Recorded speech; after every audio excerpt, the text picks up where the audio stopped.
I think that there's this general perception that people will take advantage of you if you allow them to understand where they need to be. Like that's always been my major assumption. Like I find myself, when I was a sub, and even now, I'm like, look, like tell me what you want to spend, and I promise that I'm not going to take advantage of that. So I kind of like catching up with an old friend in the podcast form because it feels a little more authentic and not prescriptive. But I know you can handle the heavy hitting questions and handle the pressure. So first of all, it's been a while. It's good to see you. It's great to see you too, my friend. It really is. You know what's interesting is I think and don't take this as any form of belittling because I think it's the opposite. I think I think you've found a way to morph the self-help space into construction, which Mm, was I would say is uh, rather non-existent and still continues to be very non existing. I think what you post about, I would think is what you not only practice on a personal level day to day, but now you found yourself in a position where you're implementing it on a client base and able to have that effect kind of at scale and talking about everything from implementing mental health improvement, enhancement from a personal standpoint, how to apply that to business. There's a few things you've been talking about as of late. I've been thinking about the theme of this podcast and what I want to talk about. And one of them is this notion you've been pushing for negotiated work and not just trying to be the low bidder. And mm-hmm. I think what's really important here is although you and I aren't as experienced as some in this industry, the old, you got to have 30 years experience and been around the Mm-hmm. block. We do have an industry experience, which I think whether it's 5 years, 10 years, 15 years, lends to the ability to lean on experience versus, we live in a world today where you go online and you see these like fitness influencers, business coaches who have no experience in practice and it's just rinse and repeat of Yes, what they've seen before. And I'm absolutely. going to end this rant in a second, but I've also realized that a lot of things in life, especially at this point, from like service offerings and product standpoint, it's not true innovation in a sense of creating something new. It's usually taking something that's existing and putting a little bit of a spin on it. And how many times have even if I think about it in my own life, listened to a podcast 4 or 5 years ago, or listened to a talk or something, or even a song, and it had a certain impact on you then, and it's so much different today, just in the form of new context Absolutely. and perspective. Um, Absolutely. so I think a lot of what you say is, and I promise you I'm going to end this. A lot of what you say You're is good. the same message over and over again, but pivot it, half a degree, 2 degrees, and maybe this time it'll resonate with somebody. I think that there's a lot of truth in that. I think there's a lot of truth in it. And interestingly, I feel like I can't help but say this to start here, which is the fact that going and starting posting on LinkedIn was one of the most important. I think you'd probably agree. Maybe the most important career personal development decision that I ever made. First of all, because learning how to take your thoughts and put them into words is extremely helpful because it helps you to clarify your thinking. But then you also learn the attributes of influential communication, which I don't know that there could be many more important skill sets to have, especially in like the sales and business development world, but also the advisory world, that both of you and I live in. All of that was so important. And you actually probably, it might have been 3 years ago, it might have been four. I honestly don't even remember it now, but we connected because of the fact we were both posting stuff, but I really hadn't gotten started in earnest yet. And I remember I got on this call with you, and I remember your energy, and I remember you were clicking around on my profile, and you were sharing your screen, and you were showing me what I was posting. You were like, "Why aren't you posting more stuff like this? This is good. Post more stuff like this. Do this. Do this." And I had a little post-it note on my computer for probably 2 years that said "document over create," which was a phrase that you said to me.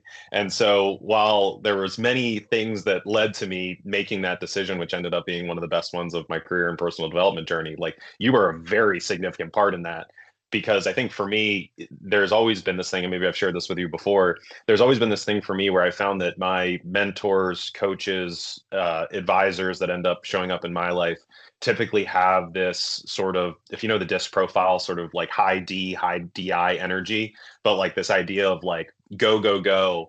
And I think sometimes I like to stew on something, but when I have an advisor, mentor, coach give me permission to go, and I'm learning to get that permission for myself, but still I find that when I have somebody that's like, go do this, that it's really helpful for me to like take the leap that I've been thinking about taking. So yeah, that started it. And that's honestly how we're here today, probably both doing what we're doing and even sitting down talking right now.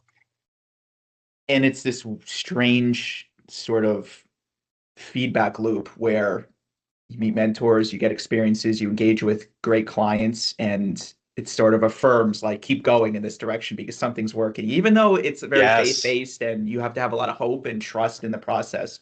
Um, it seems to work, but here's where I get stuck. And I think about your posts, and, I couldn't agree more with like cut out alcohol in your life, like say thank you. These things you write, like don't be the low bidder. If you want to stand out, focus on P&L, focus on culture, like all these things. Of course I get it, but not that of course I get it. Of course it resonates. I think more so the challenge of then putting that into practice. And what's the journey been like now meeting with businesses and trying to have a true impact at a larger scale beyond just a one-on-one conversation, whether it's one on five or one on 20, or, the internet, it could be 1 to 50,000, but, not so much leaning into like what's going to feed into the algorithm and have that like viral effect versus what's truly important and where I can leave a lasting impact on an industry. And more so, am I just speaking to myself here and those that understand it, or is this something that could really impact 40, 50, 60% of the subcontractors out there? Yeah. Yeah. So I think what I'd say is that one of the one of the things that actually is becoming more and more clear to me lately, I've been anybody that listens to our podcast, the Well Lit podcast, is probably tired of hearing me talk about Winston Churchill, but I've become an absolute just nut about Winston Churchill. I've been reading his 6 volume series on World War II that he wrote as, first person, his experiences as prime minister during the war. And one of the comments that he makes in there was something going on in 1941, and they decided to send a battalion of troops to a theater of war that was not really a principal theater in the war. And there was this kind of overextension of those resources that they were making, that Great Britain was making by sending those people there, but they felt like it was an important place to go, like secure some oil fields and whatever. And one of the things that Churchill said about that is that war experts will inculcate the doctrine, they will preach the doctrine that you should only give priority to the principal theater of war, and giving priority to anything else other than the principal theater is a distraction. And what Churchill said is, this is a good principle, and these principles are important, and you should listen to the principles of war. With that being said, if war and strategy was just based on always following the principle, then strategy would be easy. It would be a rule book that would say, when this comes up, do this. But that's not how things actually work in reality. In reality, you have to pay attention to the current facts and circumstances and make your decision based on that information. And so I think the cool thing that's been, to your point about, me coming from the construction industry, you coming from and now going to get to advise companies on this stuff, is that it's not talking about it in theory, right? There are theory and there are principles that I have been able to be fortunate to learn and to develop over time, but that also I've sat in the seat and I know when that theory is not going to be realistic based on what's actually going on in the business. So it's been this really cool experience where I've gotten to build my set of principles, but also learn where those principles are applicable and when actually you need to go against the principle and act based on reality. And to your point about working with businesses now and versus speaking to the masses on the internet, 2 thoughts come to mind. One is that one of my favorite things about what we do is that we work with the executive teams at some of the best subs and GCs in the country. And the people that really drive change inside of an organization are the executive team, especially the principal or owner or partners, whatever that term is, founder, CEO, whoever that person is, whatever they end up accepting, making part of the culture, promoting, that ends up trickling its way throughout the rest of the organization. And so even when you are working with that one individual, you're typically making massive impact across the organization. And when you're not working with that person, we're doing a big training for a group of people, you're just trying to get people to, learn that one mindset shift or that one little framework that can help them get from, the X result that they're getting and get to the better Y result that they're trying to get. So I don't know if that addresses your question or comment exactly, but that's what comes to mind as I've been in this transition from working in the industry to working on it. Working, wow. Transition from working in this industry to working on it. Being able to work with multiple companies now, beyond just advising, still working on design or estimating or sales or any of that, and being able to see, multiple companies operate at once. It's sort of because you got to be really careful to not become pigeonholed to just either the company you work with or like, this is how Alliance does things, or this is how they do it in Baltimore. So this must be how they do things everywhere. And so many people are stuck working in the business and not on the business, and not creating or carving enough space either out of their own will or because their job doesn't allow it for them to focus on. We talk about like it's got to, especially how you show up in your marriage or as a father or as a leader in your business, like focusing on yourself to be able to put your best foot forward. And there's a few moments that stand out. It's like I remember an old colleague once said, like, yeah, if you're going to bring that attitude here, just don't bother coming to the office. Just save that at home. We don't need that energy around here. I still see so many people leaving this industry with a sour tone, Mm, sort of this like nihilistic mindset or outlook on the world and the industry. And we come in with so much energy and we're like, we could change things and we could do things differently. And I don't want to become that guy that just leaves and it's like, yeah, good luck. Like the glazing business or the fenestration business is going down the toilet.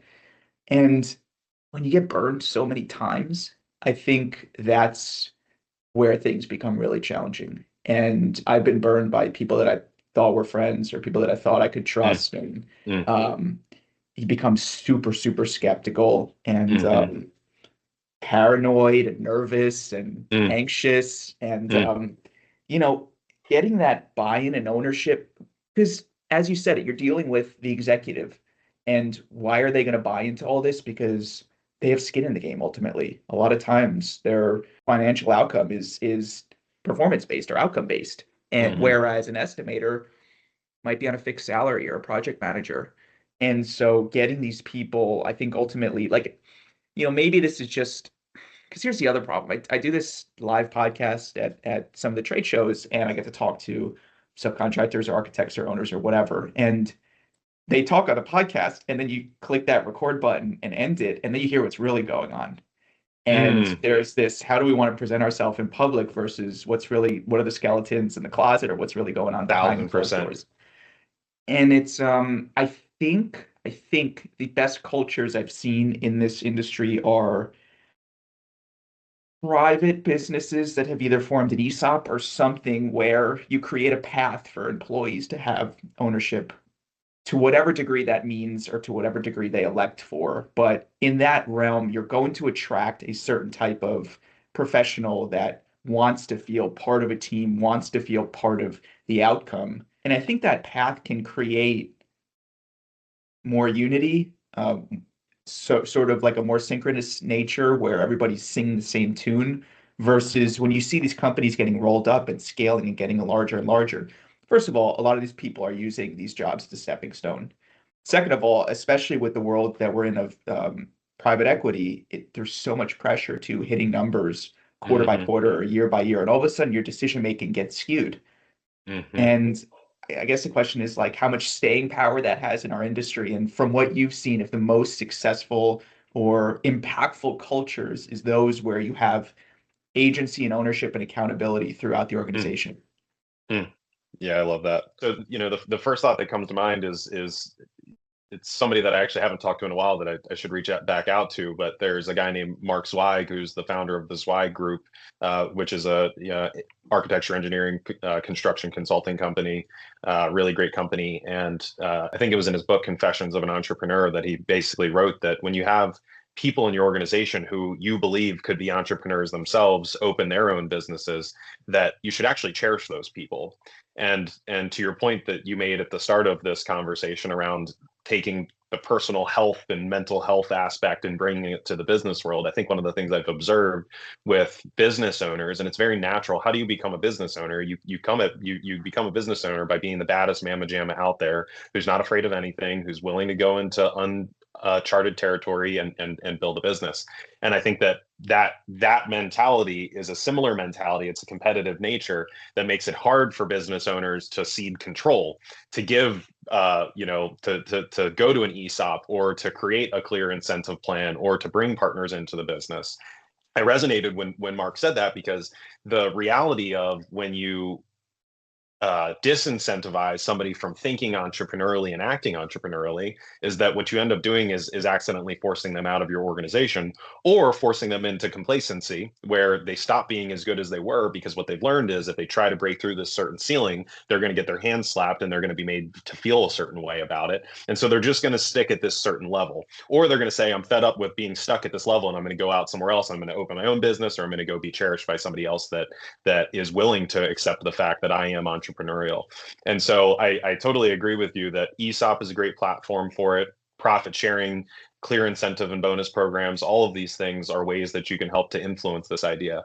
And then meanwhile, even beyond that, I will tell you, I can think of, there's one specifically that's coming to mind, that's actually a facade company that we work with, really great company nationally. And they don't have they do have a clear incentive program, but they don't have like a partnership structure or anything like that. But what they do have is extreme visibility and extreme accountability. So they've taken and made all of their dashboards very public. The PM tracker, the WIP, everything is very, very public. You can see exactly how everybody's performing. And what the vice president of this company said to me is, he's like, what people do when there's no visibility is that visibility is light. And when there's no light, then people can hide in the shadows and they can go against the grain and they can underperform, and all of those things they can hide. And what he's done is really shined a light on everything that's going on in the organization so that there is no hiding. Because ultimately, you know what people really want? They want to work around other good people.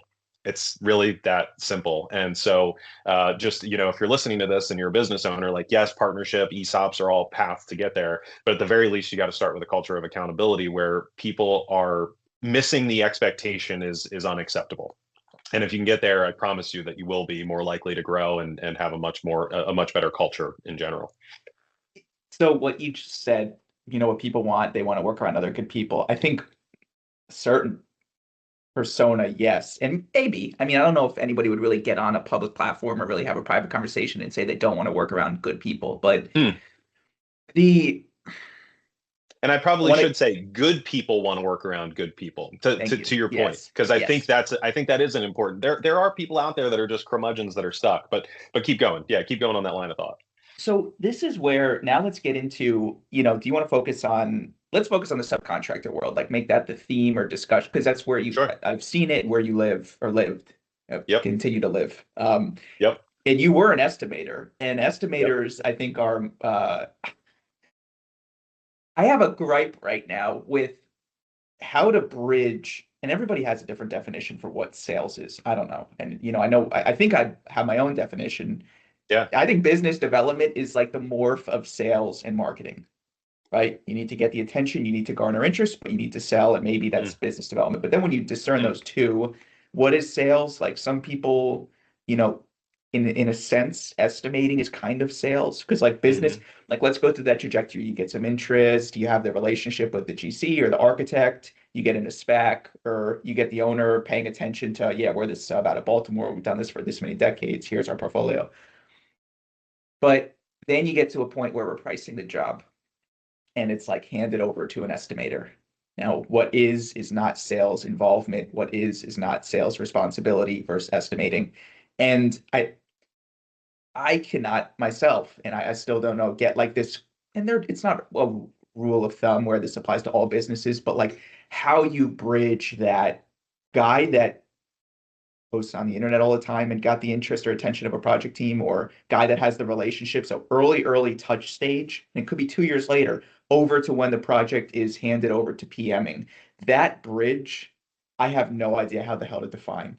And every company does it differently, but it's so confusing to me what role sales plays versus true estimating.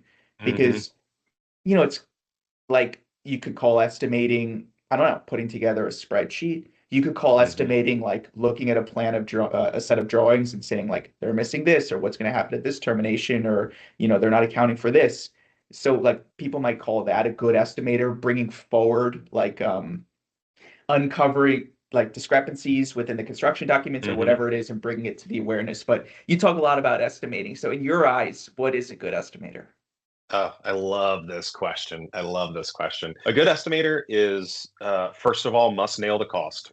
There's nothing else that is the core foundation of the estimating role, is to nail the cost, that you've got all the costs accurately put into your system spreadsheet, whatever, that you don't have phantom markup in your costs. Like, get the costs right, get any phantom markups and everything, and put it into your margin after the fact. But don't bid the job at 20% and say, well, it's really more like 25 because I got some money stuck up in here. Get the monies up in here, down into the margin, and say the job's at 25%, so that we accurately know in the future what the costs are going to be going forward. That's the first thing. But the second thing that goes along with being a good estimator to me is actually understanding the value that you add as an estimator. And so this is, I feel like, you talk about the themes of what I talk about. I feel like this is a personal mission that I'm on, and we actually just released our first subcontractor estimating boot camp, which is a 2-day program designed to help estimators go from being good to great at their jobs. And one of the major focuses of the boot camp is helping estimators to see the value that they add. And that ties perfectly into the sales conversation, because here's been my experience with most estimators. They get an RFP. They have not met the company before, potentially, the GC. They've never met them, but they get this RFP. What do? They review the drawings. They say, looks like a good job for us. They start taking it off. They submit a bid. They hope, right? They cross their fingers, and then they get ghosted, and they never get calls back. And then you hear tons of estimators say things like, this GC is such a jerk. I've bid 10 jobs to them, and they've never given me one. I say, okay, great. I understand that, and I appreciate why that's frustrating. Have you ever picked up the phone and talked to them and seen why they want to be working with you and why you got the RFP in the first place? Well, no, but they sent it to me, so they should give me the work, right? And I think there's this expectation that estimators have that what I am supposed to do is bid projects. I am supposed to take jobs, and I am supposed to bid them. And unfortunately, it skips out on the realization that, why do GCs even send jobs to subcontractors to bid? Because they need solid subcontractor participation from quality subcontractors to get the right number on the job for them to even get the go ahead. And if it's their job, then they're trying to make sure that the pro forma works for the owner, developer, whoever that is. So the cost is extremely important. If it's not their job, they are trying to get the best possible price that they can so that they can get awarded that project. So therefore, is the estimator adding value by giving this bid? Yes, you are 100% adding value. And then therefore, what should you do as an estimator? You should expect value in return for the value that you are given. But I think a lot of estimators don't realize that they're adding value, and instead they just think, I'm supposed to bid work. And our team is trying to help estimators do more and more, is realize that if you're about to provide value by bidding this project, that before you provide that value, have a conversation. And so I almost think that there's a sales for estimators function that is slightly different than sales itself. And I could talk about kind of the two models of estimating and sales that I see work, and maybe I'll talk about that in a second. But I'll just stick to this idea of sales for estimators, which is when you get the RFP, there's actually this moment of leverage that you have in this moment. And what I mean by leverage is that there is an unbalanced need where the customer needs you more than you need the customer. And the reason why I say that is because any estimator that's listening to this, are you sitting around waiting for jobs to come over? No, you're busy. You are bidding work like crazy, right? So you're not necessarily waiting for that job to come over, but the GC does need a bid from you. So when they send out the RFP, before you say yes or no, there is this imbalance of leverage where the customer actually needs you more than you need them at that moment. And anytime you recognize this imbalance in leverage, that is a great time to pick up the phone and call the customer to talk to them. Why? Because they are more likely to answer when their need is greater than your need. And the thing with getting ghosted all of the time is because we're skipping past these moments of leverage and just assuming that I'm supposed to bid this. So when their need is greater than ours, we pick up the phone and we say, hey, I just got the bid request for the 123 Main Street project. Thank you so much for sending this to me. I got to tell you, never have worked with you guys before. Don't know anything about what you're about. How did we end up on your bidders list? Tell me more about this project. Is this your job? What is it? What are you guys trying to accomplish here? What are the owner's major priorities? Who else do you have bidding the job in my trade? And this opportunity for leverage gives you the opportunity to get them on the phone, to ask the hard, scary questions that you might not otherwise ask, all of that. Because what happens as soon as you hit yes on building connected and you don't make that phone call? Well, now the GC is less incentivized to pick up the phone and answer your questions, because what do they already know? You're going to bid the job, which is ultimately what they needed from you in the first place. And so there are these natural moments of leverage that happen throughout the estimating process that you really want to capitalize on to get your phone calls answered and your questions answered, so you can learn as much about the project to make a conscious decision whether or not it's a good fit for you guys to go chase after. And those moments really happen before we decide if we should do business together in general. at the RFP before you say yes or no. And then the last moment of leverage that you have as a sub is before you submit your bid. Because you know what? As soon as you submit your bid, the GC has everything that they need. So if there's anything that you hope to get in return for your value, like feedback or a scope review meeting or a detailed breakdown of where you fell against your competition, all of those are things that you want to ask when you have the most amount of leverage throughout that process, so that you're more likely to get your phone call answered and you're more likely to get value in return for the value that the GC is hoping to get from you. Does that make sense? What goes through your mind? Yeah, no, now you have me taking notes because I like to tie all these theories and brilliant. But let me now, I want to apply it to, because you talk and now it's coming to real life examples of things I'm experiencing on an ongoing basis, bidding projects. So I have two examples that I want to kind of bring to light and talk about how you would work through this as an estimator. The first one, just to paint a picture. So recently bid a curtain wall project, a unitized job, mid-sized commercial job, maybe $15 million scope. Encompassed a lot of metal paneling and curtain wall and lobby storefront area and blah, blah, blah. And it was two subs going against each other. You have this a lot, actually. So one sub was supplying and installing, so single source sub. The other sub was buying the material out, so supplier and so it makes sense to you and I guess the audience linking up with an installer and going in together. Yeah. So early stages, years in development of the project. So the GC is probably funneling down who his true subcontractor pool is. And complicated, not going to say complicated, nothing crazy custom, but not a poo-poo, anybody can do this job. So let's say they narrowed it down in that region to two subs that could do it. I was actually participating in this project, so I kind of got to see it on the supplier end. We going in were the lower bid, and we were told that. And we thought we had a leg up going into the project. We were coming at it from the supplier installer was separate versus the guy who was single sourcing. So long story short, we ended up losing the job. And I am sitting here wondering, was our price disclosed to the other sub from the GC? And this happens all day, every day. They say, hit this number, the job's yours. Or this is where the other guy's at, what can you do?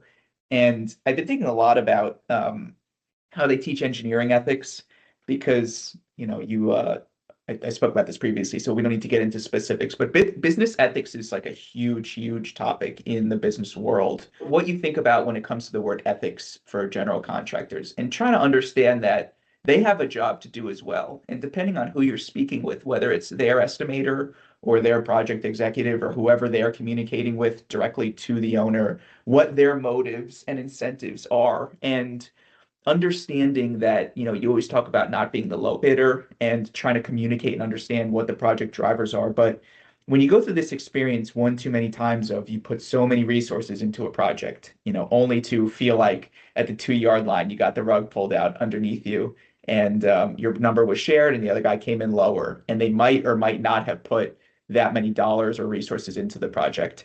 As an estimator, I mean, you're going to do the best you can, but what are better questions as a subcontractor to be asking a general contractor to avoid finding yourself in that situation? That's great.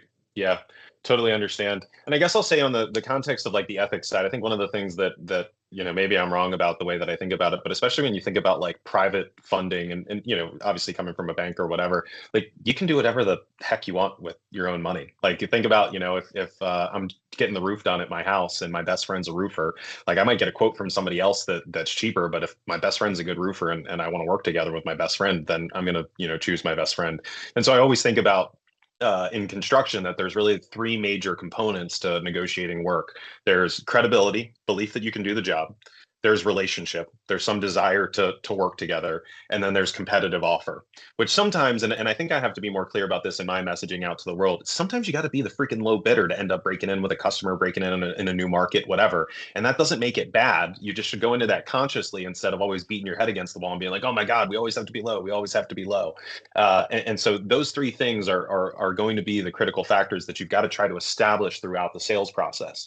And so to your point, of questions to ask along the way, I actually think, so I think one of the things that subcontractors especially skip over, the most critical moment of leverage that you have the most leverage that almost every sub skips over, is actually the fit meeting, We call it the discovery meeting when we're, installing sales processes inside of subcontractors, but it's this first discovery meeting, which is not a meeting about a project. It is a meeting about whether or not we are a fit to do business together as a sub and GC counterpart. And again, along the same line of thinking where estimators will assume past their value, not realize they're adding value, subcontractors in general do this, where they just assume past the fit. They just go straight to the project and they say, should we bid this project or not? But they've never really qualified that they should work with the GC in general. And so the major mindset shift of the discovery meeting, and to your point about kind of sales philosophy that you made earlier, and your own definition and how that works, to me, one of the key sales philosophies, especially at the early stages, is that you are not being the interviewee in the fit meeting. You are actually the interviewer.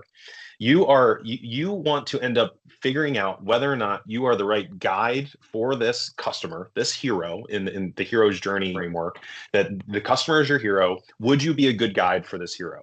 And in order for you to understand whether or not you would be a good guide for this hero to help them get to a successful future, the first thing you have to do is understand the problems that they are dealing with right now. Without understanding their problems, it is impossible to really say with credibility whether or not you are the right person to help guide them to the successful future that they're looking for, which in the construction world is finishing the project on time, on budget, on schedule. That's really the whole idea. So that discovery meeting, that first fit meeting, is going in and actually coming with a stack of questions where you are really qualifying this general contractor. And the reason why that mindset shift from interviewee to interviewer is so important is because what do most subs do when they sit down with a GC? Hey, we're amazing. I don't know if you know, but we're amazing. We have the best pre-con team. We're going to give you amazing budgets. We're going to give you amazing feedback. Our PM team, oh my gosh, the expertise of our team. We got over 150 years of expertise. And the GC is just kind of sitting there like, okay, cool. And the sub's like, cool. So we're going to bid you work. And the GC is like, yeah, bid our work. Sounds great. Awesome. And what do we do when we walk out of that meeting? They loved us, right? We're all like chest puffed out. We're like, they loved us. They want us to bid their work. Well, newsflash, of course they want you to bid their work. They need qualified subcontractors to make sure that they are getting the best price and the best opportunity for them to win work and support their owners. So they would be foolish not to say, yeah, go ahead and bid our work and give us all that amazing goodies along the way. We love the sound of that, right? And of course they're going to be nice to you about that because you're giving them so much good stuff. And so the mindset shift to interviewer is, I have value to give. There is a lot of good that we can give. And I've got to decide whether or not the value that we provide is worth providing to this potential customer, to this prospect, because there's only so many people that we can give white glove service to. And should you be one of those people? And if we are going to give you white glove service, there are things that we're going to want in return, in the form of feedback, in the form of last look opportunities, in the form of, inside lines on certain project, like whatever that is. And so that discovery meeting is extremely important because you're taking some of the leverage and power back as a subcontractor and saying, I'm here just to discover whether or not we are going to be a good fit to do work together. And when you are just talking about whether or not you're a good fit to do work together, and there's not a specific 1, 2, 3 Main Street project that you're talking about at that point, it does this really amazing thing where it sort of takes the pressure off of anything that goes along with the bidding process. And it just starts to be about the holistic picture of what it would be like to work together. And so that to me is the best time to ask some of those scary questions. And so to finally get back to the types of questions that you want to ask, you actually, to me, want to get into the types of situations that might end up occurring down the line. Things like, if the meeting's going well. So tell me this, if we end up being 5% low on bid day, does that mean that the job is definitely going our way? Great. What if we end up being 5% high? How do you handle that if we're 5% high on bid day? Is there an opportunity for us to talk at that point? Tell me this. How long have you been working with your current glazing providers? Got it. What have they been doing really great? Got it. If there was one thing that they could be doing better, tell me what that would be. Because usually there's something that people could be doing better. Tell me what that would be. Are you going to give our number away to other contractors that are bidding on the jobs, right? And ask those scary questions that you're wondering along the way and that we all wonder. And although it is not a silver bullet, unfortunately, just like the Churchill quote, like these things are principles that set you up in the best position for success, but they are not necessarily a silver bullet. Even if you ask somebody, are you going to share my numbers with the other contractors that you have better relationships with on bid day? And they tell you no. and then they do it anyway, it still might happen. So sorry, it's not a silver bullet. But with that being said, the way I like to think about it is that you have established a social contract at that moment where if you ask somebody that and you make them tell you no, you have decreased the likelihood that they're going to break that social contract that they've made with you and share the number. And if you build the relationship along the way and you show them good reason why they shouldn't be giving your number to other people and that you're going to be a good partner, then what typically will happen, and again, not a silver bullet, but what typically will happen is if their previous plan was to share your number with the other contractor, there's some little nagging voice in the back of their head that's saying, I told them I wouldn't, right? And while they could still do it and they could go against it, they're less likely to do so. Why is the price discussion in our industry so sensitive? It's a good question. Why is the price discussion in our industry so sensitive? Why I is think it such a strange question for a material supplier or subcontractor to say, where do we need to be? We have 3 weeks, 4 weeks. You need me under 80 a square foot and it works. Just let me know. I think that there's this general perception that people will take advantage of you if you allow them to understand where they need to be. Like that's always been my major assumption. Like I find myself, when I was a sub and even now I'm like, look, like tell me what you want to spend and I promise that I'm not going to take advantage of that.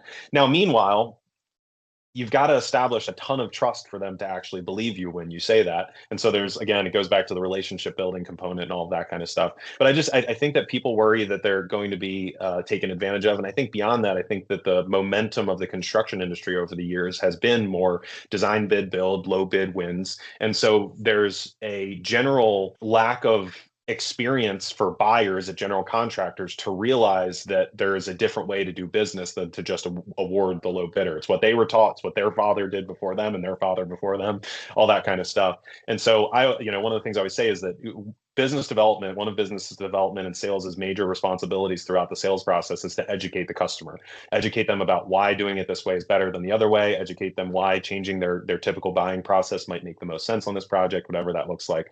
And then the last thing that comes to mind, I think, is just fear. That people are afraid to ask the questions, and so there's this sort of idea of like, if I talk about price, I'm going to seem shallow and in some way, I don't know, not like a good partner. But I think we do that with all tough conversations. That we avoid tough conversations and come up with good justifications as to why we're avoiding them. And that's just an example of one that most subcontractors feel like is taboo, so they just stay away from and then they never address. On that note, is how to handle material escalation and escalation clauses and contracts. And I kind of remember it sort of feels a little like deja vu back to COVID, hearing suppliers now telling me, well, look at aluminum pricing and pricing of paint and energy and transportation and this and our labor rates are going up and blah blah blah. You bid a job as a material supplier in July of 25 and the project's not delivering till September of 26. Very normal when you're awarded to when you're actually purchasing material. Is the material supplier responsible for bridging that gap? Is the subcontractor responsible? Should the GC be carrying some type of contingency? How much do you have to actually disclose about your supply chain? Do you have to be literally showing material purchase orders and like justifying escalation? I mean, I had a subcontractor who I was bidding material to recently say, what the hell do you mean your price is up since August? And I said, well, we're not delivering until, November of 26. Like, first of all, material's gone up since then, but also at some point is the expectation you bid the job at 22%. And between now and then, we're just going to eat into your margin. Somebody's going to take the hit. Is it going to be the vendor, the subcontractor, the GC, or the owner? Because somebody has to lose here. Mm-hmm. Mm-hmm. No, 100%. What's the takeaway there? It might not be a satisfying answer, but I think it's the best one that I know to give. And I'm sure that there are smarter people that can give even better answers. But to me, everything is negotiation. And the things that we don't necessarily always know as subcontractors, and fortunately being in my position now where I work with GCs and subs, I get to, a cleaner line of sight into the way that things work. There are GCs that remember, they're also selling themselves to the owners about what it's like to work with them. And there are GCs who are going to owners and saying things like, don't worry, when you work with us, you're not going to be hit with a bunch of escalation clauses. We are going to make sure that all of that gets driven down to the lowest level of the supply chain. We're going to make sure that your price is protected. And they're using that as part of their value proposition. There are other GCs that are being very open. And by the way, it depends on the openness of the owner too. Some owners are that way where they say, I won't accept this. I won't accept this. And what do most sellers do when their buyer tells them they won't accept it? They grit their teeth and they say, okay, then that's how we'll do business with you. So there is an idea of challenging in certain instances when appropriate to challenge some of those norms, because what's the owner doing when they say we won't pay for escalation? They're negotiating. They're trying to get the general contractor to confirm and their price in advance, which again, why wouldn't they, right? And what owners have learned is that when they say that to GCs will say okay. And what have GCs learned when they say that to subs? That subs will say okay. And what have suppliers learned when the subs say that they say okay, right? So it's like all the way down the chain that this keeps happening. And so I think it really ends up coming down to this idea of negotiation and what you're willing to accept from a business strategy standpoint.